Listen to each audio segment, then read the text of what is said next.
Home crypto mining. It's always been this super exciting idea, but for a lot of us, it just felt a little out of reach. Well, today, we're going to break down how one simple piece of software is completely changing the game, making it more accessible than it has ever been. Let's dive right in. This is the big question, right? It's the one that stops so many people before they even get started. You hear about needing these specialized, crazy expensive power supplies, complex setups, and a ton of technical know-how. And look, for a long time, that was 100% true. But what if the biggest hurdle isn't the hardware anymore?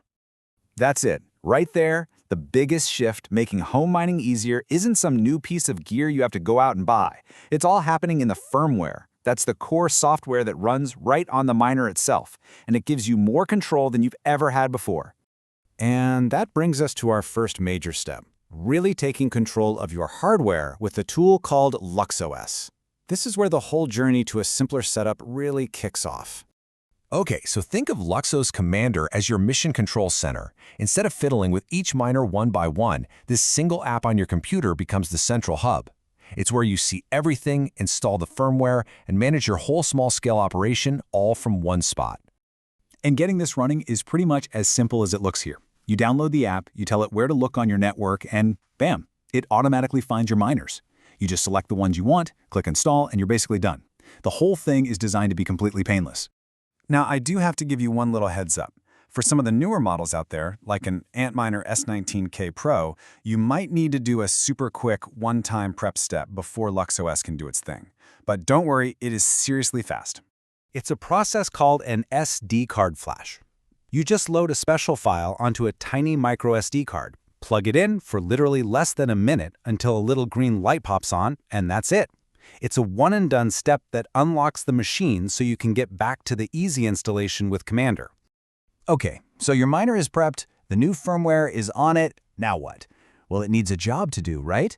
And that means we need to connect all of that computing power, all that hash rate, to a mining pool.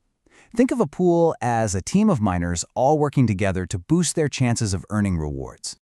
The settings for the pool are incredibly straightforward. You've got your URL, a password, and your worker name. Now, the most important part here is the worker format, your subaccount.workername. Just remember to create your subaccount on the Luxor website first. That way you can give each of your machines its own unique name to keep things organized. All right, we've covered the basics of getting everything up and running. But now we're getting to the absolute game changer. This is the one feature that single-handedly knocks down the biggest, oldest barrier for home miners. I mean, just look at the difference here. It's night and day. In the old days, you were totally locked into these specific, expensive power supplies. And if you wanted to use anything else, you had to buy another piece of hardware, this thing called the Loki board, just to trick the miner into working. Now, it's just a simple software switch inside LuxOS. No extra parts, no crazy wiring. So what does this actually mean for you?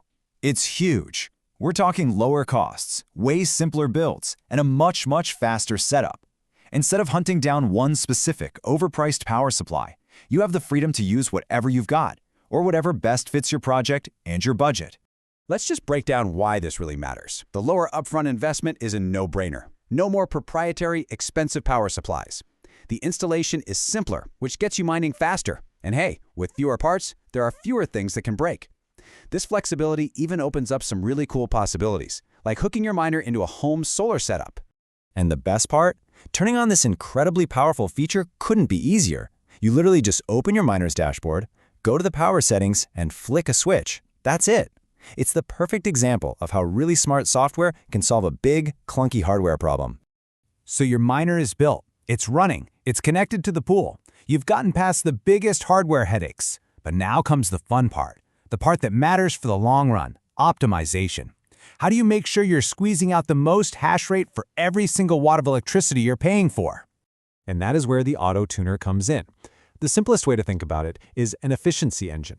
It intelligently and automatically tests your hardware to find that perfect sweet spot, the absolute lowest amount of power your miner needs to keep its hash rate stable. It means you're not wasting a single drop of energy. And just like the PSU BYPASS, turning this on is incredibly simple. From that main Commander dashboard, you can enable it for all your miners in just a couple of clicks. The software does all the heavy lifting and complex calculations for you. And this isn't just about saving a few bucks on your electric bill, it's about making your whole operation more sustainable and profitable for the long haul. So when you kind of step back and put all these pieces together, the easy setup, the freedom with your power supply, the automated efficiency, it really starts to paint a very, very different picture of what's possible for a hobbyist miner at home. And that's really the whole goal, isn't it? This quote from the team that built the software just says it all. Features like the PSU BYPASS and Auto Tuner, plus other things like quiet modes, are all designed to make this technology actually fit into a home, not just some giant, loud industrial warehouse. This right here is the main takeaway. For years, the biggest challenge was a technical one: finding the right parts, forcing them to work together, and affording it all. Now that software has smoothed over all those rough edges, the main limitation is just your own imagination and what you want to build. So, I'll just leave you with this question. Whether it's a small miner to help heat your garage in the winter, or a cool project to learn about energy and finance, or maybe your first step into a much deeper hobby. Now that the tools are simpler and more accessible than ever before, what are you going to build?